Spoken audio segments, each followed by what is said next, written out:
जय श्रीराम.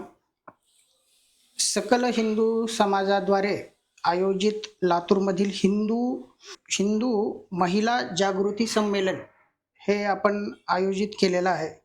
तर काही जिहादी वृत्तीच्या लोकांनी त्याच्यावर वेगवेगळे प्रकारच्या त्या कमेंट करणं म्हणा, व्हिडिओ टाकणं म्हणा, तर त्यांनी एस पींना निवेदन देणं म्हणा, तर अशा धर्मप्रेमी लोकांच्या धर्माची जागृती करण्याचे कार्यक्रम जे सकल हिंदू समाज करत आहे, तर त्यावर काही लोक गालबोट लावण्याचा प्रयत्न करत आहेत.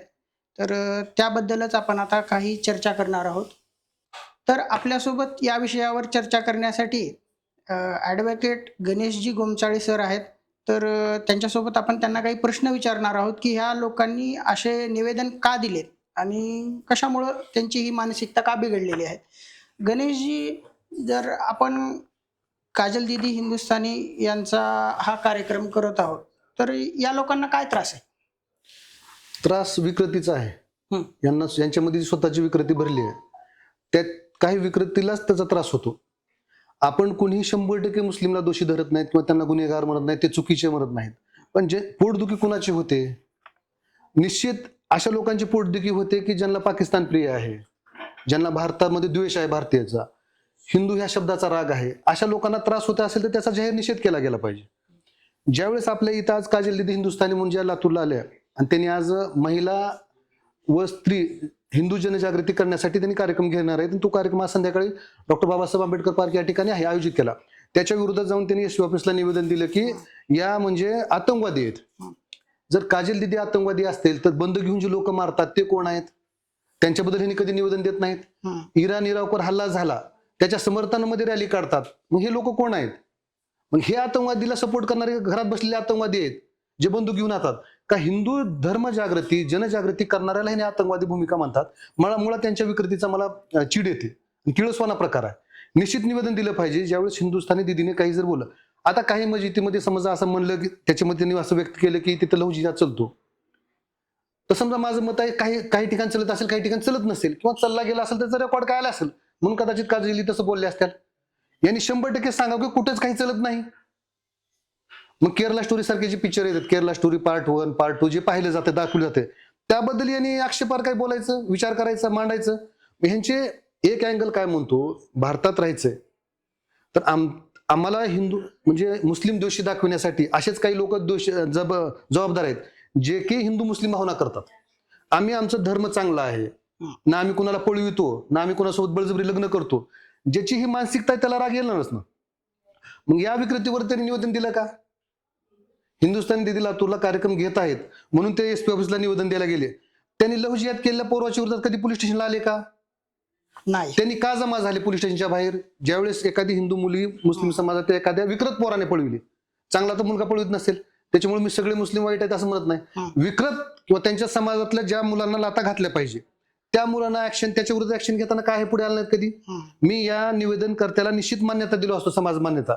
जर यांनी लव जिहादला विरोध केला असता, भारत पाकिस्तान मॅच मध्ये जर पाकिस्तान जिंकतो आणि हे झेंडे फडकतात आणि घोषणा देतात पाकिस्तान की जय म्हणून, अशा विकृतीचा भारतामध्ये विरोध व्हायला पाहिजे ना. मी हे निश्चित भारतीय म्हणून बोलत आहे.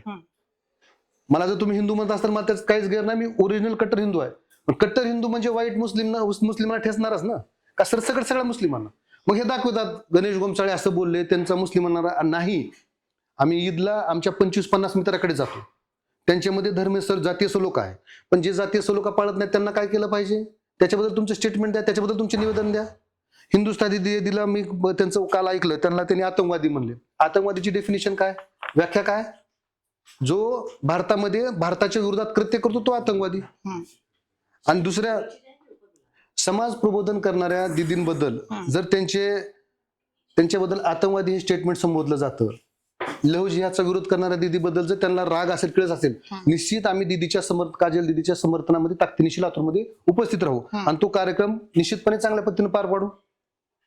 बरोबर आहे. तुम्ही जसं सांगितलं की दीदीचं प्रखर मत आहे की लव जिहाद हा त्याचं केंद्र ज्या कुठल्या मस्जिदीमधूनच चालत असेल, ते सर्व लातूरमध्ये नसू शकतात, भारतात कुठेही असू शकतात आणि ते चालत असेल. पण त्यांनी काही शब्द वापरले की गंदी मानसिकता म्हणा, म्हणजे असे शब्द वापरायची गरज नव्हती. कारण की अशा प्रकारचे हिंदुत्ववादी अनेक लोक इथे येऊन गेलेले आहेत आणि जिहादी लोक सुद्धा काही काही हैदराबादहून इथं आलेले आहेत. तर त्यांचा सुद्धा त्यांनी विचार न करता गंदी मानसिकता हा शब्द वापरणं अयोग्य असं आम्हाला वाटतंय. हिंदू जनजागृती करत असताना हं. जर ती आमची गंदी मानसिकता आहे, तर माझं त्यांना असं म्हणणं आहे, लव्ह जिहादला समर्थन करणाऱ्याची मानसिकता कोणती होती? आतंकवादाला समर्थन करताना मानसिकता कोणती होती? इराण इराक युद्धामध्ये जे वारले त्याच्याबद्दल इथं मोर्चे काढण्यात आले, त्याची मानसिकता कोणती होती?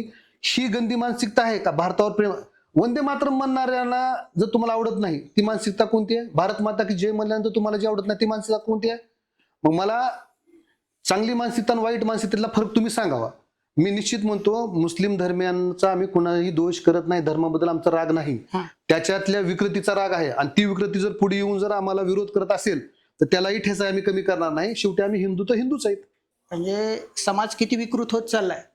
जर असे हत्याकांड जर उद्या लातूरमध्ये घडायला लागले तर आपलं याबद्दल काय म्हणणं? जसं काल आम्ही ईदचं सगळ्याचं स्वागत केलं आणि आपण वेगवेगळ्या ठिकाणी जातो, धार्मिक आहेत, कारण आमचे मित्र सगळे परिवारामध्ये आहेत. त्याच पद्धतीने रंगपंचमीचं स्वागत केलं पाहिजे ना. मग त्याच्या ठेच निवडीने एखाद्याला दिल्लीमध्ये हत्याकांड घडलं, त्याला मारून टाकणे एवढी विकृती कशामुळे आली? मग ही कोणती तुमची गंदी मानसिकता आहे का चांगली मानसिकता आहे? मग गंदी मानसिकतेची डेफिनेशन तरी सांगा आणि चांगल्या मानसिकतेची डेफिनेशन सांगा, म्हणजे आम्हाला हिंदू मुस्लिम सलोखा कळेल. त्याचा इफेक्ट, तुमच्या ह्या वागण्याचा इफेक्ट चांगल्या मुस्लिमावर होत असेल आणि पुन्हा जर हिंदू मुस्लिम वाढत असेल, त्याला जबाबदार गंदी मानसिकतेतले मुस्लिम समाजातील लोक आहेत का हिंदू समाजातील लोक आहेत, ते आपण ठरवावं. काजल दीदी हिंदुस्थानी या आपल्या हिंदू समाजाला एक प्रबोधन करणार आहेत. महिलांना, नवीन ज्या युवती आहेत त्यांना एक मार्गदर्शन करणारं नेतृत्व आहे. तर त्यांच्याबद्दल जर ह्यांनी असं वक्तव्य केलं तर ते बरोबर होणार नाही. यावर आपलं काय म्हणणं? काजदीदला तिने आतंकवादी म्हणले हं, आणि गंदी मानसिकता म्हणले. हं. मस्जिद मध्ये जर चुकीचा एखादा मौलवी कोणी जर चुकीचं सांगत असेल, त्याची मानसिकता कोणती असते? आणि काजल दीदीने कुण्या समाजाचा द्वेष त्या पोटी नाहीत बोलले, त्यांनी स्वतःचा हिंदू धर्म वाचवण्यासाठी बोलत आहेत. जे लव्ह जिहादमध्ये बळी जात आहेत ते बळी कसे कमी होतील, हा अवेअरनेस करणं, ही जागृती करणं म्हणजे जिहादीन आतंकवादी वृत्ती का? आणि तुमचं याबद्दल काय मत आहे तुम्ही सांगावं स्पष्ट. तुम्हाला हे मान्य आहे का? समाजामध्ये जे वेगवेगळ्या गोष्टी घडतात आणि ह्या समाजाच्या विकृतीला तुम्ही समर्थन करतात का? म्हणजे मग काजलजीची मानसिकता काय ते आम्ही प्रकटपणे सांगू यापुढे.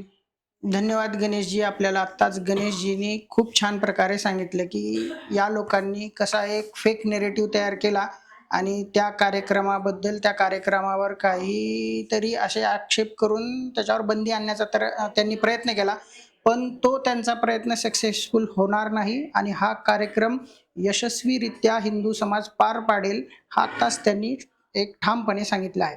धन्यवाद.